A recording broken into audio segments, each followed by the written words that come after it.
Hello दोस्तों, कैसे हैं आप सब लोग। आई होप आप लोग भी स्वस्थ और मस्त होंगे, है ना।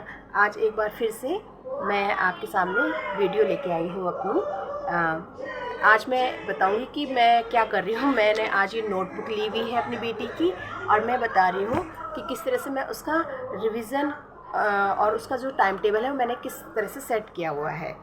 आप भी इस तरह से अपने बच्चे का टाइम टेबल सेट कर सकते हैं, घर पे ही उनको स्टडी करवा सकते हैं। देखिए, मैं क्या करती हूँ कि सुबह मॉर्निंग में जब भी मैं जो है स्कूल जाना है तो समय से उनको जो है उठाना होता है ना। लेकिन उठाने से पहले उनको सुलाना बहुत ज़रूरी है टाइम से। तो नाइट में जो है हम मैंने 9:30 उनका बेड सेट है कि मतलब 9:30 उनके बेड पे उन्हें भेजना ही भेजना है, ठीक है। तो उसको 9:30 मैं अपनी बेटी को बेड पे जाने के लिए बोलती हूँ। थोड़ा सा जो है बच्चा बेड पे जाता है तो थोड़ा सुस्ती लेता है, उसके बाद जाकर ही उसे नींद आती है, ठीक है। तो 9:30 का टाइम फिक्स है, और 10:30 तक हर हाल में सो जाना चाहिए बच्चे को। और वो भी सो जाती है 10:30 से पहले पहले, या 10:30 तक मैक्सिमम वो सो जाती है, क्योंकि मॉर्निंग में बहुत जल्दी उठना होता है। तो उसके बाद मॉर्निंग में उसको उठाया जाता है, और उसको जो है वो 5:45 मॉर्निंग में उठ जाती है। उसके बाद उसको जो है थोड़ी देर वो बैठती है, उसको पानी का ग्लास मिलता है, वाटर, और उसको पीने के बाद जो है उसको फ्रेश होने के लिए भेज दिया जाता है, ठीक है। और उसके बाद वो अपना फ्रेश वगैरह होकर जो है बाहर आ जाती है शावर लेकर। उसके बाद वो आती है, उसको ब्रेकफास्ट मिलता है करने के लिए, ब्रेकफास्ट करती है। उसके बाद उसको स्कूल छोड़ने जाते हैं उसके पापा। स्कूल छोड़ने के बाद वो जब घर आती है स्कूल से, तो क्या होता है ना, बच्चा बहुत ज़्यादा थका हुआ होता है, तो उसको कोई प्रेशराइज उस टाइम नहीं करना है पढ़ाई के लिए, कि आपको पढ़ाई की बात तो करनी ही नहीं है। बस हाँ, ये पूछने कि स्कूल में क्या हुआ, आपने क्या किया, ठीक है। उसके बाद उसको रिलैक्स होने दिया जाता है, ड्रेस वगैरह वो चेंज कर लेती है, और उसके बाद थोड़ी देर अपना फ्रेश होने के बाद उसको टीवी वो देखती है।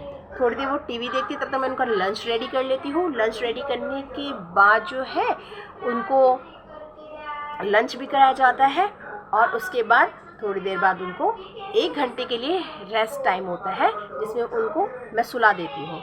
एक टाइम, क्योंकि मॉर्निंग में जल्दी उठना होता है तो बच्चा टायर्ड फील करता है, स्कूल से भी आता है, तो 1 घंटे के लिए मैं उसको सोने के लिए भेज देती हूँ कि आप जाओ रेस्ट करो।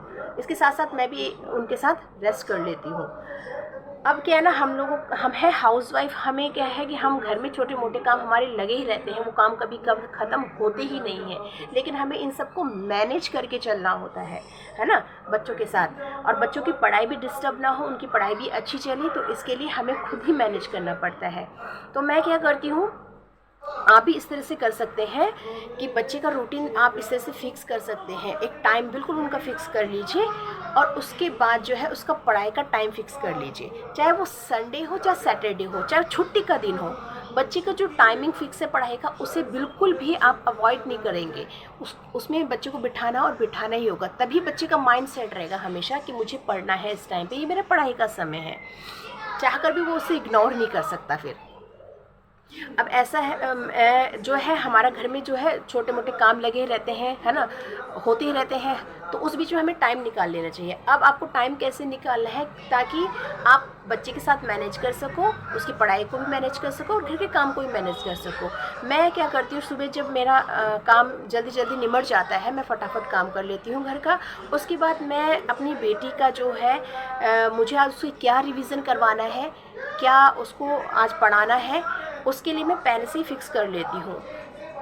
क्योंकि हम डेली उसकी बुक्स को पढ़ते हैं, हमें पता होता है कि क्या सिलेबस उनका स्कूल में चल रहा है और क्या नहीं चल रहा है। तो उसके लिए हम पहले से ही मैं उसका जो है वर्क बना के रखती हूँ। इस तरह से नोटबुक में जो भी उसको कराना होता है, इस तरह से मैं उसका बना के रखती हूँ कि ये उसे आज करवाना है, ठीक है। इससे बच्चे का भी माइंड सेट रहता है, इससे हौच पौच नहीं होता पढ़ाने में। आप उसका एक टाइमिंग फिक्स कर दीजिए कि 3 सब्जेक्ट डेली के हमने कवर करने ही करने हैं, है ना। जो सब्जेक्ट भी बहुत ज़्यादा होते हैं बच्चे के, तो इस तरह से मैं उसका टाइमिंग फिक्स कर लेती हूँ। और साथ के साथ मैं उसका रिवीज़न का भी जो है पहले से ही काम बना के रखती हूँ उसकी नोटबुक में, ताकि उसको भी रहे कि मेरे को काम करना है घर में जाके, मम्मी ने मुझे होमवर्क दिया होगा।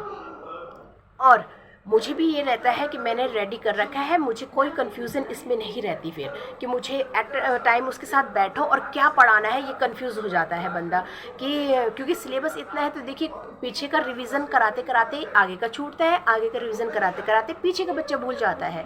तो इसलिए हमें इस तरह से पहले से ही बच्चे का काम बना के रख लेना चाहिए कि आज हमने ये वाला रिवीजन कराना है और ये हमने सुनना है। दोनों चीज़ लेकर आपको चलना ही होगा कि हमें राइटिंग में ये काम कराना है और लिसनिंग में ये काम हमने उससे सुनना है। ये दोनों ही हमें लेकर चलना होगा, क्योंकि बच्चा पीछे का भूल जाता है, आगे का करने लग जाता है ना, या फिर पीछे का हम कराते हैं तो आगे का छूट जाता है। तो इस तरह से दोनों को मैनेज करके आपको चलना पड़ेगा। इसी तरह से मैं उसके लिए पूरा जो है काम बना के रखती हूँ, ताकि उसको भी ये रहे कि मुझे ये काम करना है। और सुनने वाला काम भी मैं अपने दिमाग में फिक्स कर लेती हूँ कि मुझे उसके से आज ये सुनना है और ये उससे राइटिंग में करवाना है। एक और चीज़, कई बार हम सब कुछ प्रिपेयर कराने के बाद बच्चे को हमें ये कॉन्फिडेंट हो जाता है कि हमारा बच्चा अभी कर लेगा। नहीं, अब आप उसका घर में एक टेस्ट लीजिए कि हमने सारा करवा दिया रिवीजन। हमने जैसे यूनिट टेस्ट चल रहे हैं, मेरे बच्चे के स्टार्ट हो रहे हैं, है ना, तो अब यूनिट टेस्ट स्टार्ट हो रहे हैं, हमने जैसे पूरा करवा दिया यूनिट टेस्ट की तैयारी। लेकिन अभी उसका एक क्या कराना है, एक घर में खुद से टेस्ट लीजिए, हाँ, थोड़ा थोड़ा सब में से पोर्शन उठाइए जो भी उसका सिलेबस है और उसको एक टेस्ट बनाकर रखिए और उससे एक टेस्ट लीजिए। अब आपको लगता है कि कहीं पर बच्चा मिस्टेक कर रहा है तो उसका थोड़ा सा और अच्छे से स्ट्रांगली आप उसका रिवीजन कराइए। इससे बच्चा बहुत अच्छे से स्ट्रांगली अपना पूरा रिवीजन कर लेगा और वो कहीं पर भी गलती करके नहीं आएगा।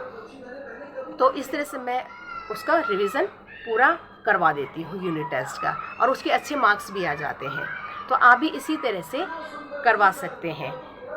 तो आपको मेरी वीडियो कैसे लगी प्लीज़ बताइए, और मेरी वीडियो को लाइक, शेयर और प्लीज़ मेरे चैनल को सब्सक्राइब करें। धन्यवाद।